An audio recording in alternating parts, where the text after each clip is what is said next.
Hello everyone, good morning. Welcome to Jigyasa. I'm Devasmita. So in this video, we are going to learn about the Rice Genome Project.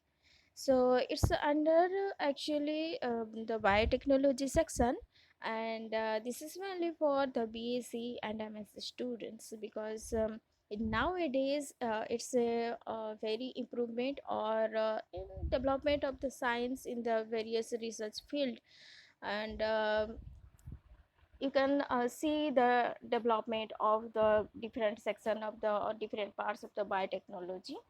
So let's start about the what is rice genome project.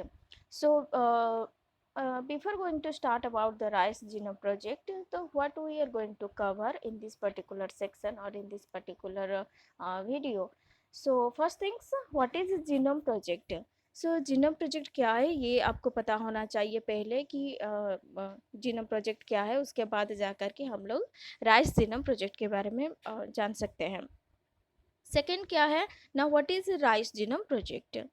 Then comes to third, then what why rice genome and what is its importance. So इसका हम लोग rice का ही genome को हम लोग क्यों use कर रहे हैं दिस प्रोजेक्ट के लिए, एंड व्हाट्स इट्स इम्पोर्टेंस, उसके क्या इम्पोर्टेंस है. ठीक है. सो देखते हैं क्या होता है कि what is genome project. So genome project क्या है, पहले तो ये आपको पता होना चाहिए कि व्हाट इज जीनोम प्रोजेक्ट. उसके बाद जा कर के human genome project, rice genome project, ये सारा चीज़ आ जाएगा. ठीक है. So first things that the genome project are the scientific endeavors that ultimately aim to determine the complete genome sequence of an organism. It may be an animal, a plant, a fungus, bacterium, an archaean, protist, or a virus, and to enumerate the protein coding genes and other important genome encoded the features. सो ये point क्या बोल रहा है कि what is genome project.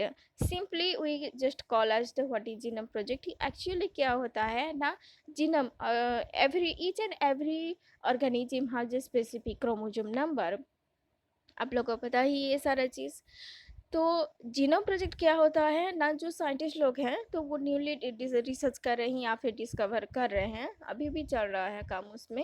तो ये क्या कर, उन लोग का एम ये है कि कुछ सीक्वेंस को लेकर के कोई छोटा सा डीएनए का सीक्वेंस या फिर जीनोम का सीक्वेंस लेकर के वो क्या कर सकते हैं ना, उसमें से कैसे एक न्यू वेराइटी या फिर कैसे इम्प्रूव वेराइटी और कुछ मॉडिफिकेशन उसमें हो सकता है. ठीक है. और उसमें क्या होगा ना, annotate the protein coding genes and other important genomes encoded feature.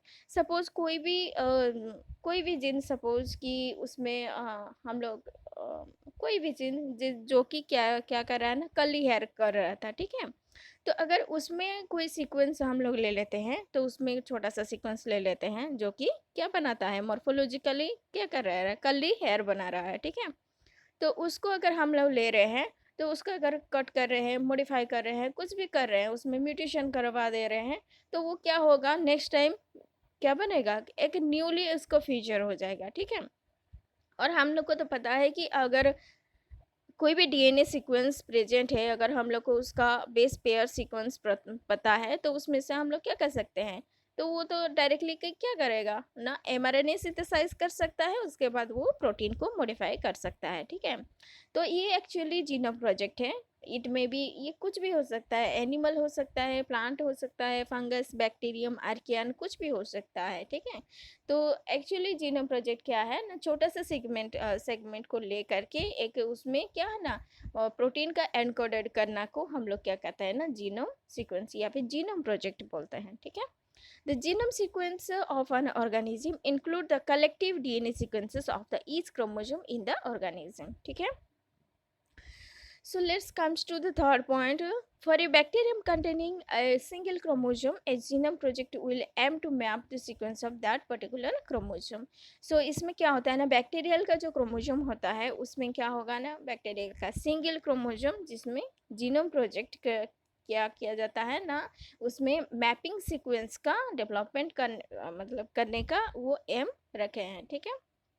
The Human Genome Project was a landmark genome project that is already having a great impact on the research across the life sciences. Actually, it's a gift to the life science that ki Human Genome Project, because whenever it development about the genome project, first things it's in our life science field there is the development of the Human Genome Project. Actually, research work अभी चल ही रहा है, but इसका बहुत सारा uses हो रहा है in case of our medical science. और इसमें क्या होता है ना, ह्यूमन जीनोम प्रोजेक्ट में डीएनए फिंगरप्रिंटिंग आ जाएगा, और जिसके थ्रू में क्या होगा ना, कोई भी जैसे कि क्रिमिनल का आइडेंटिफिकेशन हुआ और आइडेंटिफिकेशन ऑफ पेरेंट्स हुआ, ये सारा चीज़ क्या आ जाएगा ना, ह्यूमन जीनोम प्रोजेक्ट के अंडर में आ जा रहा है। ठीक है, और अभी तो हम लोग डेवलप किए, जैसे कि न्यूली डिस्कवर्ड हुआ है ना क्रिस्पर कैस9 वाला, तो उसमें इसमें क्या है ना, वो एक जीन एडिटिंग टूल है जिसके थ्रू इसका यूज़ मतलब कि ये यूजेस हो रहा है इन बायोटेक्नोलॉजी फील्ड और रिसर्च फील्ड में। ठीक है, then comes to rice genome project और आरजीपी। राइस जीनोम प्रोजेक्ट क्या है? Rice Genome Project is a comprehensive multi-country association of the research institute who successfully mapped the entire rice genome by the determine the complete sequence more than 400 million base pair. So Rice Genome Project क्या है ना, एक comprehensive means collectively, ठीक है, बहुत सारा multi country means बहुत सारा कंट्री मिलके क्या बना है, एक एसोसिएशन ऑफ रिसर्च इंस्टीट्यूट बना है, जिसमें क्या किए थे ना, सक्सेसफुली मैप एंटायर राइस के जीनोम को पूरा मैपिंग कर दिए हैं। ठीक है, और जिसके थ्रू में क्या किए वो लोग ना, determine the complete sequences.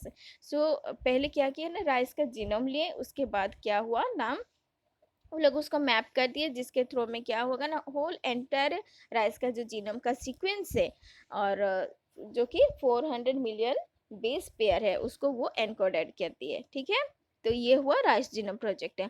Actually हम लोग राइस को ही क्यों यूज़ करते हैं, बिकॉज आज comparison between the other cereals and the pulses, because its chromosome number is very much less than other cereals.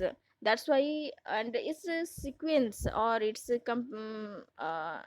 It's genome का सीक्वेंस जो हो रहा है वो क्या है ना, शॉर्ट सीक्वेंस रहता है।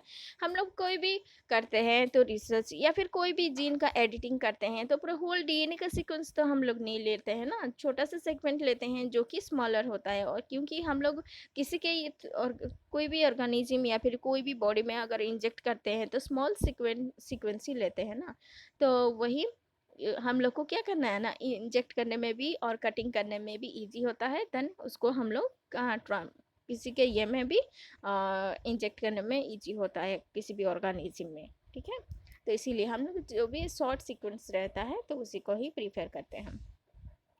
Then comes to this project has been a leading example of the international cooperation, which provide the countries with the ability to accelerate the development of improved types of the rice with the better nutritional value, greater yields, and the rice that are more adaptable to season, climate, and the soil. So rice genome project का क्या ज़रूरत ऐसा हो गया जो rice genome project ही हम लोग इसको डेवलपमेंट किए, बिकॉज हम लोग को तो बहुत सारा पता है, जैसे कि इन द एंशियंट एज और इन द अर्लियर एज में क्या होता है, अर्लियर टाइम में क्या होता था ना, राइस का जो भी वेराइटी था या तो उसमें क्या होता था ना, बहुत टाइम टेकिंग था उसमें। ठीक है, बहुत टाइम कंज्यूमिंग, और जब वो कंप्लीट उसका फ्रूटिंग सीजन आता था और कलेक्शन ऑफ द फ्रूट और यील्डिंग कैपेसिटी, न्यूट्रिशनल वैल्यू, सारे चीज़ अगर हम लोग देखते हैं तो उसमें क्या हो रहा था ना, एज कंपेरिजन टू अभी का जो मतलब इम्प्रूव वेराइटी ऑफ सीड्स हो रहा है किसका, राइस का, तो उसमें क्या हो रहा ना, वो डाउन था। ठीक है, और उसमें डिजीज रेजिस्टिविटी कैपेसिटी भी कम था, और उसमें यील्डिंग कैपेसिटी भी कम था, और उसमें क्या हो रहा था ना, वो क्लाइमेट और सॉइल के अकॉर्डिंगली वो क्या हो रहा था ना, ओनली पर्टिकुलर उसी सॉइल में ही वो ग्रो कर रहा है, दूसरे सॉइल में ग्रो नहीं कर रहा है। ठीक है, ये सारा चीज़ को ये करते हुए ये राइस जीनोम प्रोजेक्ट का डेवलपमेंट हुआ था। ठीक है, और इसमें क्या होगा ना, हम लोग क्या कह सकते हैं, ability to accelerate development the improve types of the rice with better nutritional value, greater yield, and rice that are more adaptable to the season, climate, and the soil. ठीक है। और इसमें क्या होगा ना, राइस जीनोम प्रोजेक्ट के through में जो भी hybrid variety of rice development किया गया है, तो वो क्या होगा ना, उसमें एडेप्टेबिलिटी, जैसे कि कोई भी क्लाइमेट हो वो खुद को एडेप्ट कर लेगा, ठीक है। और कोई भी क्लाइमेट हो, जैसे कि कोई भी सीजन हो, कोई भी सॉइल है, उसमें वो अच्छे से ग्रो कर पाएगा। उसका जो टाइम ड्यूरेशन है वो भी शॉर्ट हो गया है, मेचुरेशन टाइम और फ्रूटिंग टाइम, ठीक है कि नहीं। और कलेक्शन, जैसे कि इल्डिंग कैपेसिटी भी उसमें हाई हो गया, और उसका जो न्यूट्रिशनल वैल्यू है वो भी रीच हो गया, ठीक है। ये सारा चीज़ किसके थ्रू में हुआ ना, राइस जीनोम प्रोजेक्ट के थ्रू में हुआ, ठीक है। उसके बाद क्या है ना, rice genome workshop. Rice genome workshop क्या हुआ, ये सब क्या है और कब हुआ था। So on September 23, 1997, scientists from Japan, United States, European Union, China, Korea etcetera, बहुत सारे डिफरेंट डिफरेंट कंट्री से क्या हुए थे ना, पार्टिसिपेट किए थे। कहाँ पे ना, genome sequencing of the rice participate in A workshop held in the conjunction with the international symposium on the plant molecular biology in the Singapore. So Singapore में क्या हुआ था ना, जो international symposium on the plant molecular biology वो conduct करवाया था एक वर्कशॉप, और ये सारा चीज़ क्या हुए थे ना, पार्टिसिपेट किए थे। कब हुआ था ना, ऑन 20 September 23, 1997, ठीक है। तो जिसमें क्या बोला गया है कि 1998 में, in the next year of जो वर्कशॉप, वो क्या किए थे इन 1998 में, क्या हुआ था, they explicitly agreed to use a single germplasm, share materials, libraries, and to timely release of the public databases of the physical mapping information and annotated DNA sequences of the genome, etc. So actually उस workshop में ये decide हुआ, या फिर ये discussion हुआ था कि हम लोग क्या करेंगे ना, जो भी सिंगल जर्म प्लाज्म हुआ, जर्म प्लाज्म कोई भी सीड का जर्म प्लाज्म हुआ, ठीक है, तो उसको हम लोग क्या करेंगे, हम लोग एक ही सिंगल जर्म प्लाज्म को ही हम लोग यूज़ करेंगे कहीं भी हो, आइदर वो जापान हो, कोरिया हो, मतलब चाइना हो, यूनाइटेड स्टेट हो, कहीं भी हो, ठीक है। और उस जो मटेरियल को कलेक्शन हुआ था, कोई भी लैब के बेसिस में या फिर लैब में जो टेस्टिंग होने वाला है, जो भी मटेरियल कलेक्शन हुआ था सबको वो शेयर होगा, ठीक है, सबके साथ। उसके बाद लाइब्रेरीज एंड देयर जो टाइमली जो release of public databases of the physical mapping information. Likewise, जैसे कि कोई भी हम लोग राइस का ही प्लांट को ग्रो करवा रहे हैं, ठीक है, तो उसमें क्या हो रहा है, उसका फिजिकल मैपिंग, इट मीन्स के physical mapping databases, it means कि उसका मॉर्फोलॉजिकल कितना हाइट हुआ है, उसका स्टेम का लेंथ क्या है, रूट का लेंथ क्या है, ये सारा चीज़, ठीक है। तो और डीएनए का सीक्वेंसेस भी कोई भी जीनोम का, तो उसको वो क्या किए थे ना, एनोटेट किए थे और आइडेंटिफाई किए थे, ठीक है। Then international rice genome sequencing project, that is IRGSP group predicted to complete the decoding of the rice genome in 10 years at a cost of over $200 million. सो वो एस्टिमेट किए थे कि international rice genome sequencing project पहले predict किए थे कि इतना अगर हम लोग इसको पूरा कम्प्लीटली डिकोड करते हैं राइस जीनोम को, तो आफ्टर 10 ईयर्स ये क्या होगा, इसका कॉस्ट कितना होगा ना, $2 million हो सकता है, ठीक है। तो ये था rice genome workshop. Then comes to why rice genome. So rice का जीनोम ही हम लोग क्यों यूज़ करते हैं रिसर्च फील्ड में, या फिर राइस जीनोम प्रोजेक्ट में हम लोग कौन का ले सकते थे, बॉली का, व्हीट का, किसी का भी ले सकते हैं, ओनली राइस ही क्यों, ठीक है। तो राइस इज ना, हम लोग को पता है कि राइस इज स्टेपल फूड है कि नहीं, तो all over country, because maximum people of our country, even की in other countries also, they used as their food source, main food source also. Rice is a main food source, that's why this is also called as the rice is a staple food. So rice is an important carbohydrate rich crop, which along with wheat and corn yield nearly two-thirds of the global food production, because we know that the carbohydrate rich rice is a highly carbohydrate rich, and comparison to wheat and corn, it's the global food production, it's two-thirds of the global production actually. The demand of rice is a particular is expected to increase the many folds according to the report of the International Rice Research Institute, that is the IRRI, ठीक है, जिसको हम लोग क्या बोलते हैं ना, international rice research institute. as more than half of the world population will depend on the staple food on the crop by 2020, ये पहले का डाटा है, ठीक है। सो ये क्या कर रहा है ना, 2020 के लिए मैक्सिमम पीपल क्या हो रहे हैं ना, उसमें डिपेंडेंट हो रहे हैं, किस पे ना, और राइस के ऊपर में, ठीक है।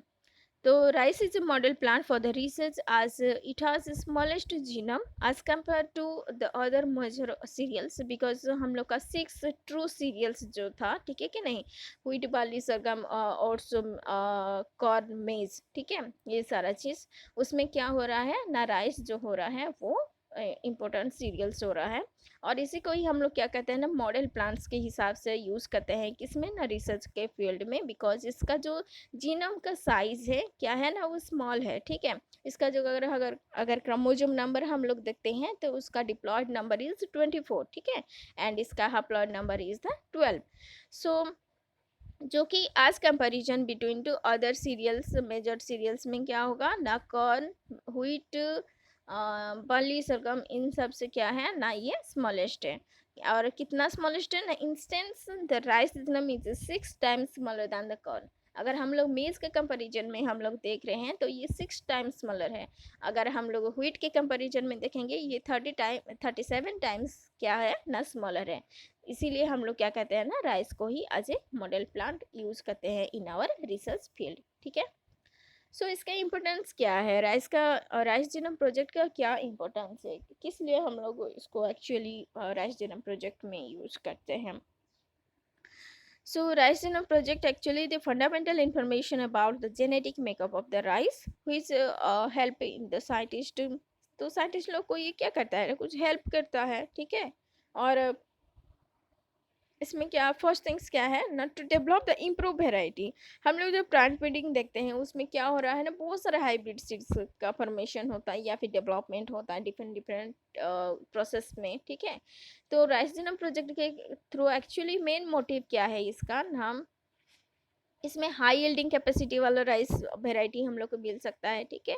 और क्या ना, जैसे कि डिजीज रेजिस्टिविटी कैपेसिटी और पेस्ट रेजिस्टिविटी, इंसेक्टिसाइड, ये सारा चीज़ क्या होगा ना, जो भी इम्प्रूव वेराइटी फॉर्मेशन हो रहा है राइस का, तो उसमें वो कैपेसिटी होता है, रेजिस्टिविटी कैपेसिटी हाई होता है। और hybrid behaviour as well as adaptability, जैसे कि सॉल्ट टॉलरेंस हुआ और कुछ क्लाइमेट का एडेप्टेशन हुआ, सॉइल का, ये सारा चीज़ उसमें क्या होगा, कोई भी डिफरेंट एनवायरमेंटल कंडीशन में जो भी हाइब्रिड सीड का फॉर्मेशन होगा तो वो क्या होगा ना, डेवलप हो सकता है, ठीक है। तो उसमें क्या टाइम कंज्यूमिंग जो हो रहता था उसका, मतलब 6 to 7 मंथ, वो सारा टाइम ड्यूरेशन क्या हो जाएगा ना, पूरा होल उसका साइकिल कंप्लीट होने में, तो वो सारा चीज़ भी क्या हो रहा है ना, वेरी कम टाइम ड्यूरेशन में क्या हो रहा है, हम लोग को बेटर और high quality of a better yielding capacity and highly resistivity capacity variety हम लोग को मिल सक रहा है, मिल रहा है, ठीक है। तो ये इसका क्या है ना, ग्रेट इंपॉर्टेंस है। उसके बाद क्या बोल रहे हैं ना, to lead to advancing the global effect to improve the other food crops such as corn, wheat, barley, sorghum, ये सारा चीज़ as the genome of the rice। Actually क्या हो रहा है ना, कोई भी ऑर्गेनिज्म का अगर जीनम का सीक्वेंस हम लोग को पता हो रहा है तो हम लोग क्या कर सकते हैं ना, आइदर इन विट्रो और इन विवो हम लोग उसको क्या करेंगे ना, डेवलप कर सकते हैं, ठीक है, कि न्यूली इम्प्रूव वेराइटी उसमें से कुछ जीनम का मॉडिफिकेशन करके, ठीक है। सो wheat, corn, barley, etc. have the similar genetic maps of the larger blocks of the chromosomes, ठीक है। ये सारी चीज़ हम लोग क्या कर सकते हैं, उसका जेनेटिक मैप भी हम लोग क्या कर सकते हैं ना, मेकअप कर सकते हैं, और या फिर हम लोग उसको मॉडिफाई कर सकते हैं उसी राइस जीनोम प्रोजेक्ट के through he. They share a common set of the genes, but their genome differ markedly in the amount of the total DNA. That is, the genes are separated by the greater amount of the repetitive DNA. सो यहाँ पे क्या हो रहा है ना, जो rice genome project है, तो हम लोग राइस को क्या कर रहे हैं ना, एज ए मॉडल ऑर्गेनिज्म या फिर मॉडल सोर्स हिसाब में हम लोग यूज़ कर रहे हैं, ठीक है। और उसी को ही बेस करके हम लोग क्या, व्हीट, कॉर्न, बार्ली, ओट्स, ये सारा चीज़ का भी हम लोग उसमें मॉडिफाई कर सकते हैं, और इम्प्रूव वेराइटी क्या होगा ना, डेवलप हो रहा है अभी भी, ठीक है। बहुत सारा ऐसा व्हीट का भी वेराइटी डेवलपमेंट हुआ है, ठीक है, उसी के अकॉर्डिंगली। सो बस उसमें कुछ नहीं है, बस जीनोम का साइज उसमें थोड़ा सा चेंजेस होगा और कुछ एक्स्ट्रा रिपीटेटिव डीएनए वहाँ पे पाया जाता है, क्रोमोसोम का नंबर थोड़ा वेरी करेगा, अदरवाइज कुछ नहीं है, ठीक है। सो ये सारा ये था कि तुम्हारा क्या ना राइस जीनोम प्रोजेक्ट, पहले ह्यूमन जीनोम, देन हम लोग नेक्स्ट क्लास में और नेक्स्ट वीडियो में हम लोग क्या करेंगे ना, कवर करेंगे ह्यूमन जीनोम प्रोजेक्ट। वो बहुत इंटरेस्टिंग होने वाला है, बिकॉज बहुत सारा न्यू न्यू टेक्निक्स सब ऐड हुआ है और रिसर्च के थ्रू में बहुत सारा चीज़ उसमें डिस्कवर भी किया गया है। आई थिंक सबको ये समझ में आ गया होगा कि what is rice genome project. So thank you.